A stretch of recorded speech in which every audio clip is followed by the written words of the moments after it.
Yo, I got another video for y'all. This video, I'm gonna be talking about Gunna's the last album, last album, the last one. My bad. But obviously this came out like a week ago, a little bit late, but not that late. Um, the last one was a pretty good to decent album. Um, if you admit me, I'm gonna obviously compare it to other Gunna albums, and let's go to One of One. I think One of One is better than the last one. We go to Gift and the Curse. I think a Gift and the Curse is better than the last one. Now, obviously, Gunna before that is better than the last one. Um, but comparing Gunna before Gift and the Curse to the last one seems kind of unfair because like what I want to talk about in this video is how like Gunna basically got put in this unfair situation because there's not many rappers or even producers. It seems like that's messing with Gunna anymore because if you hear the last one, you could hear it in the album. Or if you just like pay attention to rap, you know that not many rappers or the industry. I'm gonna just say most of the industry, rap industry, is not messing with Gunna.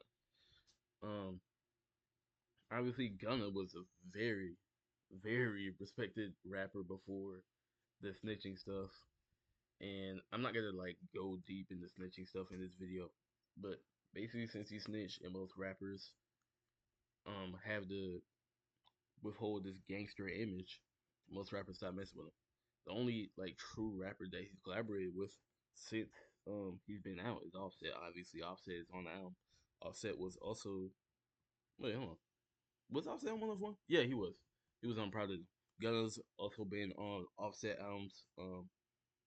Wait, no, not Offset albums. He's been on like some Offset singles. I think he's gonna be on Offset's upcoming album that's coming out this Friday. Um, called Kier. I think that's the name of the album. But basically, if you hear this you can tell that most of the beats sound not only very generic, but most of the beats sound very similar to even the last one. Now, if you go to a Gift and a Curse, it sounds so weird because the Gift and the Curse actually sounds good. There's like different types of production on the Gift and the Curse.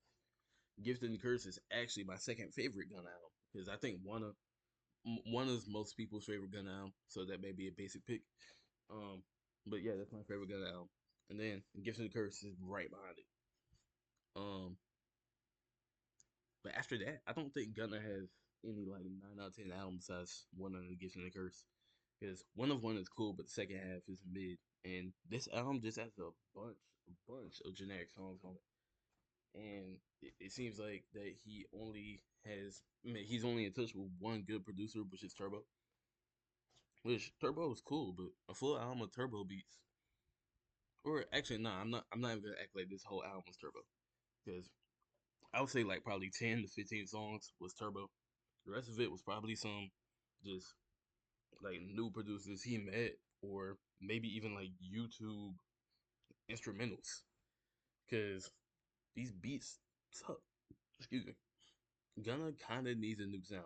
I'm not even mad at like him having the same flow because Gunna's flow. It's not like the baby flow. It doesn't get annoying, right?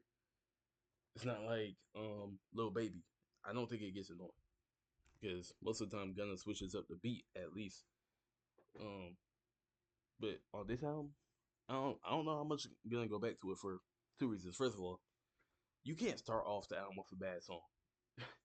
Like this is one of the only albums I've ever heard that started off with a bad song that ended up being still good, at least. Um, what was I about to say? Oh yeah, I mean it has 25 songs on it, so in order for me to get to know the tracks for real, I would have to keep going back to all of the let's say 15 songs that I have saved because I would say I saved like 15 to 18 songs. I would have to go back to all 15 to 18 of those to know which songs I like. And even then, there's not that many songs that I think that like I'm gonna go back to a couple months from now because there is some like decent 7 to 8 out of 10 records from like track 10 to track 20. But for the most part, most of the good songs are from track 1 to like 8. Like Yeah, just say that GP. I don't even know how to say this word. I, I'm not even gonna try. Body My Game, Prototype. Those pretty much the best songs in the album. Um, Club. Well, no, podcast. Podcast is pretty good.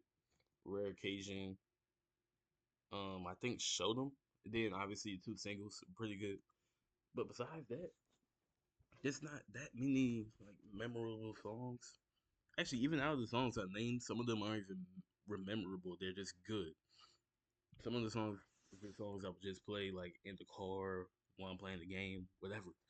Like, yeah, a lot of these tracks were just whatever, and you didn't get really get that with some of these other gun albums. Now, maybe he was like unmotivated because this is his last album under YSL. Maybe he was just trying to get out there, so next time he drops some music, it won't be under YSL. But if we get new Gunna anytime soon, and it sounds like this, I'm good. Like Gunna is like my second and third favorite rapper because unlike my first two favorite rappers, Lil Uzi and Polo G, he's actually been consistent in dropping good music the past couple years. But this one was not it, and I don't know where Gunna goes from here because if he does the same strategy where he takes a year to drop and it sounds like this again, then that might be the end of Gunna at that point. Because like that's the other thing. Gunna, I wouldn't say he needs features, but there was a reason why Gunna had a bunch of features on his album. There's a reason why Gunna went on other people's albums to get features. Gunna goes really well with features. Like Gunna's one was one of the best feature artists out there before the snitching situation came out, and it seemed like the producers that was fucking with Gunna also stopped fucking with him. Like Wheezy. Weezy and Gunna was like at that dynamic duo when it came to producing and rapper duos, and that's gone. We haven't had a Weezy produced Gunna song since what you call it? DS4, I think. There may have been like one on Gifts and the Curse, but I don't even know.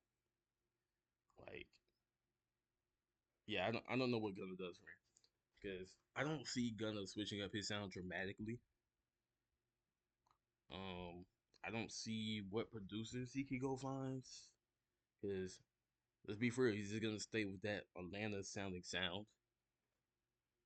Maybe I think he does need to do like a collab album with Offset. Maybe him and Offset could do like a collab tape next year. That's like 10 songs. Then like maybe late next year, like winter or something like that, he could drop an album or a mixtape. See how it sticks. And if people don't like it, I still don't know. But yeah, I think that's where he needs to go from here. I think he needs to drop a collab album or something because I'm pretty sure most people agree with me. Um, Now, obviously, you're gonna get the people that only listen to like Playboy Cardi and Destroy Lonely Yeet all the time, who'll be like, "Gunna's trash anyway."